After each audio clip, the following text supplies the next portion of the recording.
avec l'UEMOA, l'Union économique et monétaire ouest-africaine. L'UEMOA, 8 pays, un destin commun, un espace économique harmonisé, ouvert et concurrentiel. L'UEMOA, votre guide au cœur de l'Afrique, des grands événements et des grandes mutations sur Africable.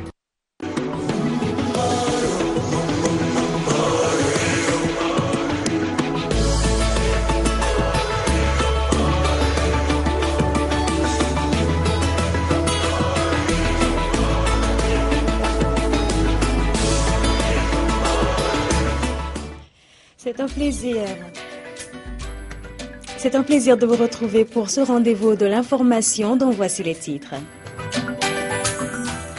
Dakar abrite depuis hier le premier forum sur la paix et la sécurité en Afrique. Les organisateurs entendent mobiliser le continent face au djihadisme et au Sahel. C'était il y a 10 ans, jour pour jour, le journaliste gambien Deida Idara a été assassiné. 10 ans après, l'enquête piétine et à Banjul, les autorités préfèrent le silence. Mardi Sport ce soir consacré au football. L'ex-capitaine de l'équipe de football de France, Thierry Henry, a annoncé l'arrêt de sa carrière à l'âge de 37 ans. Nous en parlerons ce soir en fin d'édition avec Yacouba Dansoko.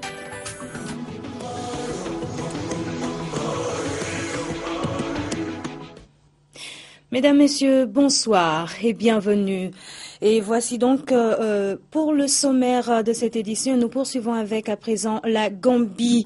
C'est sur la Gambie donc, il y a 10 ans, jour pour jour, le célèbre journaliste gambien Deida Idara était assassiné dans des circonstances encore non élucidées.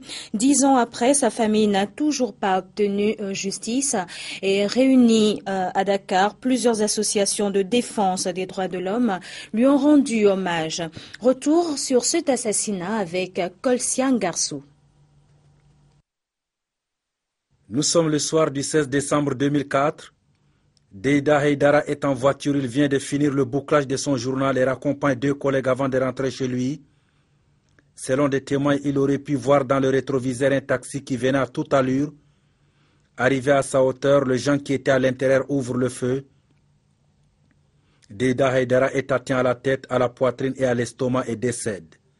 Voilà ce qui est des circonstances de la mort du célèbre journaliste gambien, un meurtre commandité selon ses proches. 10 ans après, aucune enquête impartiale, aucune arrestation. Ce mardi à Dakar, des associations gambiennes et africaines des droits de l'homme ont rendu hommage à Deida Idara, l'homme dont la seule arme contre le pouvoir était la plume. Reporters sans frontières a adressé une lettre ouverte au président Yahya Jammeh pour lui demander la réouverture d'une enquête et la fin de l'impunité. À Banjul, c'est le silence, aucune réaction des autorités. L'ONG rappelle que la Gambie demeure encore un pays dangereux pour les journalistes. Direction le Sénégal. À présent, le Premier ministre du Sénégal, Mohamed Dionne, a présidé un forum international sur la sécurité et la paix en Afrique. Et cette rencontre qui est organisée par l'Institut panafricain de la stratégie que dirige Cheikh Tidiane Gadio, ancien ministre des Affaires étrangères du Sénégal. Les détails de cette rencontre avec Louise Tinassagna, Souleymane Anne Antoumar. Dans le prolongement du sommet de l'Elysée, le Sénégal reçoit le Forum international de Dakar sur la paix et la sécurité en Afrique. Ce forum offre l'occasion d'une radioscopie de notre continent. L'objectif est d'arriver à prévenir, résoudre et gérer les conflits. Selon Jean-Yves Le Drian, le défi de ce forum est d'amplifier les jalons déjà posés. Ce forum s'inscrit dans un double mouvement que la France est engagée à accompagner.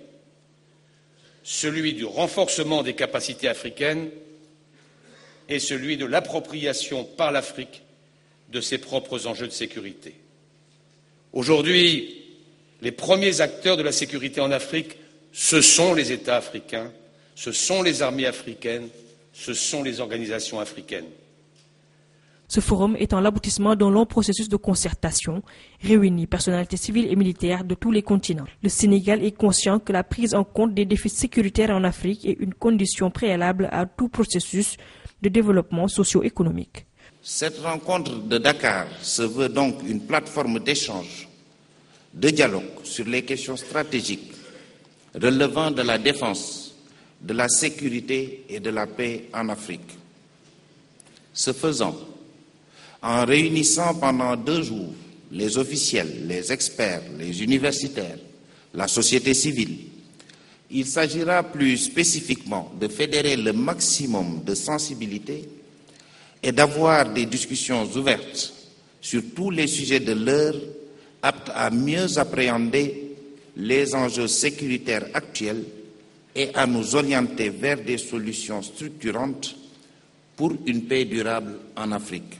Rappelons que la situation sécuritaire de notre continent demeure préoccupante. Le Sénégal appelle ainsi à une mobilisation pour renverser les prévisions alarmantes du moment. Le prépayé, quel programme de développement? Eh bien, c'est sous ce thème que s'est tenu le 3e forum monétaire interbancaire organisé par Jim UEMOA. Cette rencontre a réuni les pays de l'espace pour réfléchir sur la modernisation des services bancaires à la portée des populations. Louis Tinasanya Mbendambay en Toumar. Après plus de 50 ans d'indépendance de nos États, le taux de bancarisation en Afrique se situe entre 12 et 15% selon les pays. Fort de ce constat, Jim UEMOA apporte une innovation à travers une plateforme prépayée permettant aux banques de l'espace de relever le défi de l'inclusion financière de la bancarisation. L'innovation aujourd'hui doit être mise au service du développement, au service de la croissance économique. C'est pourquoi aujourd'hui, au-delà de la bancarisation, nous parlons de l'inclusion financière. Et l'inclusion financière doit être un instrument à la disposition de l'ensemble des populations, aussi bien des populations des villes que des campagnes, des populations qui sont éloignées des centres urbains, toutes choses qui doivent permettre, n'est-ce pas, d'assurer la mobilisation de l'épargne pour le financement de nos économies. Si on regarde à l'échelle internationale, à l'échelle mondiale, c'est 2,5 milliards de personnes qui n'ont pas accès aux services financiers de base. Et ils n'ont pas accès aux services financiers de base parce qu'ils sont dits, entre guillemets, péjorativement, modestes ou pauvres. Or, la technologie, maintenant, peut permettre de les inclure dans les sociétés financières, dans les sociétés financièrement, et permettre d'une certaine manière également de leur redonner de la dignité. Notons que le défi de la bancarisation et de l'inclusion financière au sein de l'espace de l'Union économique et monétaire ouest-africaine est le principal chantier du groupe interbancaire monétique Jim UEMOA. L'actualité au Niger, c'est la pose de la première pierre ce matin à Niamey du futur siège de l'autorité du bassin du Niger. La cérémonie s'est déroulée en présence des présidents Yaïboni du Bénin et Issoufou Mamadou du Niger. Sarki Aboubakar, Razak Abaché pour les détails. Cette pose de la première pierre du nouveau siège de l'autorité du bassin du Niger est pleine de symboles. L'institution qui célèbre ses 50 ans d'existence s'est engagée depuis quelque temps dans de grandes réformes structurelles et opérationnelles. Le siège permettra de donner un cadre plus agréable de travail au personnel. Nous n'allons pas vous décevoir. Nous allons tout faire pour que sa construction repose sur un schéma de financement. Et j'allais dire, même si nos ministres se préparent à en discuter. C'est donc une étape importante dans la vie de l'institution commune aux 9 États membres qui vient d'être franchise. Cette cérémonie est partie pour être un nouveau départ, pour donner un nouvel élan, parce que l'ABN est indispensable dans la vie de nos populations. Je tiens à dire merci, donc encore une fois, à mon cher frère, son Excellence, le président Mamadou Issoufou, pour nous avoir donné cet espace pour la construction du siège. Et merci à tout le peuple nigérien. Je voudrais également remercier nos partenaires techniques, partenaires financiers, partenaires au développement. Les 2 chefs d'État ont pu apprécier toutes les différentes façades de la maquette de ce nouveau siège. Les travaux de construction débuteront au premier trimestre de l'année 2015. La Côte d'Ivoire a célébré avec faste ce mardi l'inauguration du pont Henri Konan Bédié, le 3e pont d'Abidjan. Un ouvrage qui va permettre de réduire considérablement les embouteillages dans la capitale ivoirienne. La circulation sur le pont sera offerte gratuitement aux populations du 16 décembre au 2 janvier. Et il faut retenir que la réalisation de ce chef-d'œuvre est estimée à près de 176 milliards de francs CFA. On écoute à présent le président Alassane Ouattara et Henri Konan Bédié. Le président Henri Konan Bédié, cher aîné, vous êtes un homme d'État. Oui, vous êtes un homme de confiance. Vous êtes un homme d'engagement. Vous êtes un homme de parole. Vous êtes un modèle pour toutes les générations, et notamment pour les jeunes. Je suis particulièrement heureux et fier de l'occasion qui m'est donnée aujourd'hui de contribuer à la reconnaissance que vous doit la nation ivoirienne. Cette inauguration me donne ainsi l'occasion de vous remercier à nouveau pour votre contribution au retour de la paix dans notre pays. Je veux donc remercier en tout premier lieu Monsieur le Président Alassane Ouattara, bâtisseur infatigable, nouveau développeur de ce beau pays,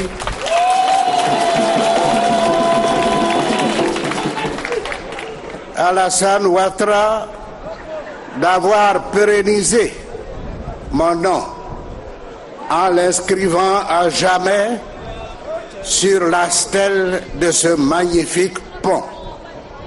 À vrai dire, je suis simplement ému et reconnaissant à lui et à tout son gouvernement pour avoir repris ce projet et l'avoir réalisé. Le 3e congrès de l'Union nationale des associations des femmes musulmanes du Mali, UNAFEM, s'est tenu ce mardi à Bamako. Et une cérémonie présidée par le Premier ministre Moussa Mara. Dia Kadidia Tangara, Daouda Doumbia.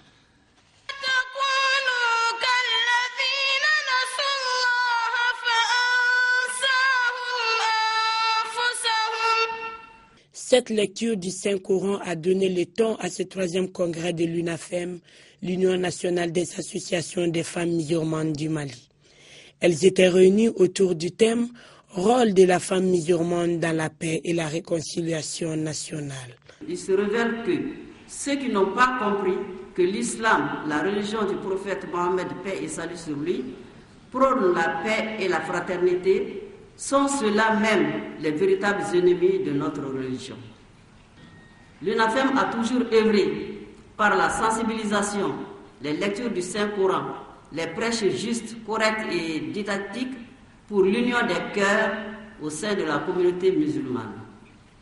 Car tel est notre devoir, favoriser la paix, l'entente, la réconciliation et la fraternité. Les femmes jouent un rôle important dans la religion musulmane et dans la société, car l'histoire nous enseigne que la première personne à adhérer à l'islam était une femme, en la personne de Khadija, l'épouse du prophète Mohammed, paix et salut sur lui.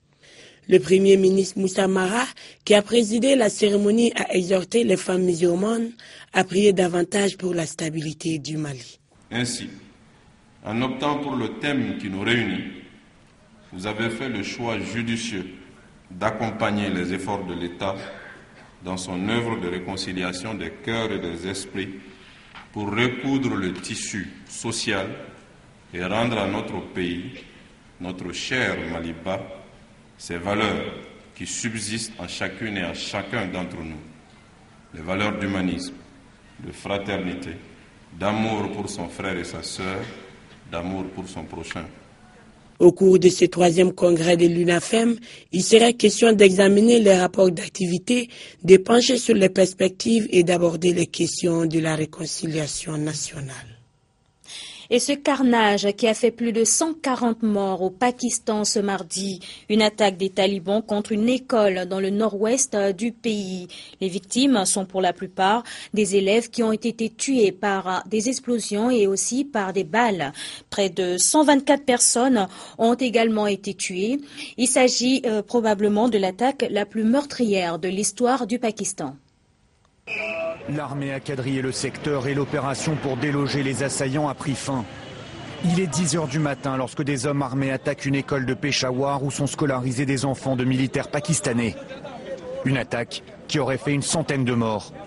Certains enfants ont pu s'échapper et racontent le calvaire qu'ils ont vécu. Nous faisions nos devoirs. Soudain, on a entendu des tirs. Mais le professeur nous a dit de ne pas paniquer, que c'était peut-être un exercice. Et puis on a vu l'armée rentrer dans l'école. Un officier nous a dit « Sortez tous par la porte de derrière ». L'attaque a été revendiquée par les talibans pakistanais. Des combattants islamistes qui parlent d'un acte de représailles après les offensives de l'armée contre leurs frères dans la région. L'armée a tué 9 talibans lors de l'assaut et affirme que ces kamikazes avaient placé des engins explosifs dans l'école, ce qui a ralenti les opérations. Un des professeurs explique comment les combattants ont fait irruption dans le bâtiment.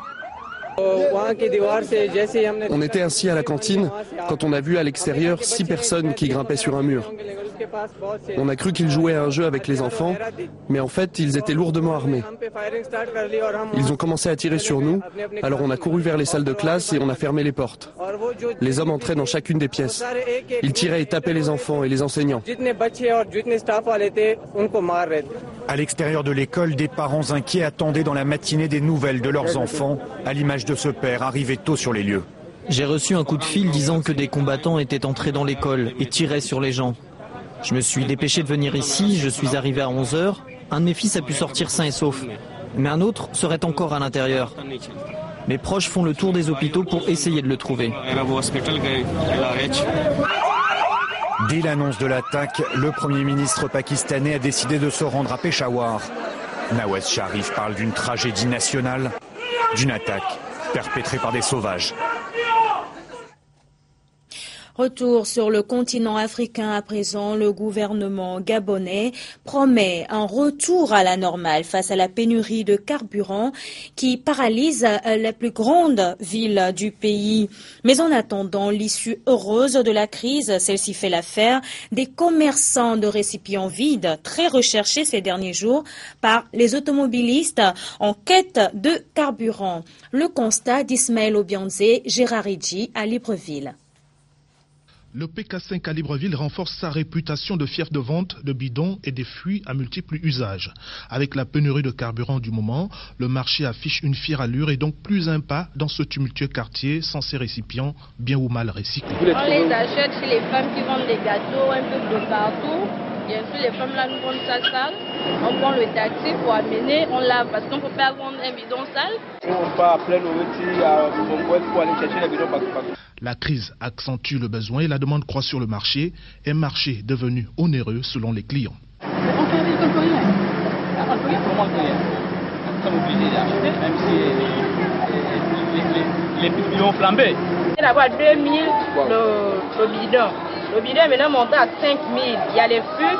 Les fûts sont maintenant montés à 20 000 le fût. Et ce n'est pas normal. Absence du carburant dans un pays comme le Gabon. Depuis 10 heures, je suis à la station Laïko. C'est maintenant comme on libère. Wow. Vous voyez, donc, depuis la vente de bidons.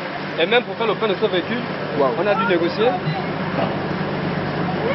Donc, on a mis l'argent du plein et trouver aussi le coca pour qu'on puisse. Pour avoir au moins 2 ou 3 bidons en réserve, on ne sait jamais, parce que j'ai eu ce cas-là la semaine dernière, je suis tombé en panne très loin et là en pleine nuit. Si j'avais le carburant, je ne devais pas avoir de problème. C'est ici, dans les stations-service, que la plupart de ces acheteurs de bidons viennent s'approvisionner en carburant. Reste une préoccupation assez fondamentale, l'usage non contrôlé après-vente de ces produits pétroliers. L'État court le risque d'être battu sur son terrain, le terrain de la sécurité pour tous, dans ce laisser-aller né de la crise. Place à Mardi Sport à présent et nous recevons Yacouba Dansoko. Yacouba, bonsoir. Bonsoir Albertine. Alors, l'ex-capitaine de l'équipe de football de France, Thierry Henry, met un terme à sa carrière sportive. Oui, Albertine, sur son compte Facebook, Thierry Henry annonce ce mardi matin l'arrêt de sa carrière après 20 ans passés donc sur les terrains. L'ancien attaquant de l'équipe de France devient consultant de la chaîne de télévision anglaise Sky Sport. Selon le Télégraphe, il a signé un contrat qui lui donc rapportera près de 31,9 millions d'euros. Les images que vous verrez, voilà. Et puis libre de tout contrat depuis son départ de New York Red Bull. Thierry Henry prend donc sa retraite à l'âge de 37 ans. Il est jusque-là le meilleur buteur de l'équipe de France, avec notamment 51 réalisations en 123 sélections. L'ancien joueur de Monaco, de la Juventus de Turin, d'Arsenal, de Barça et de New York Red Bull a porté le brassard de capitaine des Bleus, l'équipe de France, à 21 reprises. Au total, il a donc marqué 411 fois en 917 rencontres jouées chez le pro Thierry Henry que nous écoutons à présent. Je dirais que c'était une décision difficile à prendre car je laisse derrière ce jeu que j'aime, mon rythme de vie, jouer des grands matchs, m'entraîner, j'adorais ça, j'étais un compétiteur et ça va donc être assez dur de laisser ça derrière moi. Mais d'un autre côté, je me sens en paix, je suis fier de ce que j'ai fait dans le football, je n'ai aucun regret. C'est pour ça que d'un côté, cette décision était compliquée à prendre, mais d'un autre côté, elle s'est quand même imposée. Parlons de hippisme à présent. Le nouveau président de la Fédération malienne de hippisme a présidé sa première course. Oui, c'était ce dimanche au champ hippique de Bamako. Et voilà, Mohamed Aïdara qui a présidé donc cette course en tant que nouveau président de la Fédération malienne des sports équestres. Il faut dire que la Fédération malienne d'hippisme qui change de nom et qui porte désormais le nom donc de la Fédération malienne des sports équestres. Suivons ce reportage. 2 heures seulement après son élection au poste de président de la Fédération malienne des sports équestres, Mohamed Aïdara s'est rendu au champ hippique de Bamako pour présider sa première soirée de course de chevaux. Quand on est honoré par une élection aussi large et tout, et qu'on vous offre une course de très belle facture dans l'après-midi, c'est quelque chose qui vous réjouit et en même temps vous donne beaucoup de baume au cœur et vous indique que le boulot que vous allez avoir à faire est très grand et qu'il faut faire très attention pour combler les espoirs des uns et des autres. Organisé par le comité provisoire de normalisation pour souhaiter la bienvenue à la nouvelle équipe fédérale, cette soirée hippique a réuni les meilleurs chevaux du pays. Au total, il y a eu 3 courses. La première, réservée aux petits chevaux, a été remportée par Adji. Kolandjougou Yiri s'est emparé de la seconde place. Dalakani s'est classé 3e. Chez les demi-craques, Yaïjo, comme à l'accoutumée, a dicté sa loi devant Boïséré et Lagaré. Enfin, la dernière course réservée aux cracks a vu la victoire de Kabirou devant Maliba, qui avait pourtant raté son départ. Thomas Sankara a terminé 3e. Avant la passation prévue dans quelques jours, le comité provisoire de normalisation va gérer le hippisme malien. On avait estimé que ça allait être notre dernière course, mais les autorités qui nous ont mis ici ont dit qu'il y aura une autre fête qui sera organisée à cet effet pour la passation officielle. Donc je pense que nous serons encore là. Ne soyez pas surpris de nous revoir ici encore une prochaine fois, puisque la passation sera supervisée par le département du tutelle, c'est une situation d'exception. L'une des premières activités du tout nouveau bureau de la Fédération malienne des sports équestres est l'organisation du Grand Prix de la Nation avant la fin de l'année 2014. D'autres informations sportives, Yacouba? Il faut dire qu'en Europe, il y a eu le tirage au sort de la Ligue des Champions ce lundi. Voilà, le tirage au sort qui donne les affiches suivantes, notamment Paris Saint-Germain-Chelsea, des retrouvailles. On se rappelle l'année dernière, en quart de finale, les Blues avaient éliminé le Paris Saint-Germain. Et puis Arsenal sera face à l'AS Monaco. C'est l'AS Monaco qui recevra l'équipe anglaise, et puis ce sera donc des retrouvailles entre Arsène Wenger et son ancien club Monaco. Manchester City sera face au FC Barcelone, le remake de la finale de 2009. Le Bayern Leverkusen jouera contre l'Atlético Madrid. Il aura également 2 chocs, Juventus Dortmund, Schalke 04 Real Madrid, Shakhtar Donetsk Bayern Munich, et puis FC Bâle sera face à FC Porto. Match aller 17-18 et 24-25 février. Match retour 10 et 11 mars et 17-18 mars. Et on va terminer avec les prochains rendez-vous sportifs sur Africa Télévision. Oui, c'est tout à l'heure avec notamment l'émission Shoot, une émission 100% football. C'est à partir de 22h15. Nous serons ensemble dans le studio d'Ibril Ouad. Et ce mercredi à 20h30, vous serez donc en compagnie d'Aminata Mariko dans l'émission 100% basketball Rebond. Merci Yacouba Dansoko pour toutes ces informations. Merci. Et ça a été un plaisir de présenter ce journal dans ce nouveau décor. J'espère que vous avez apprécié. Voilà donc qui met fin à cette édition. Merci à vous tous de l'avoir suivi. Très bonne suite de programmes sur Africable Télévision.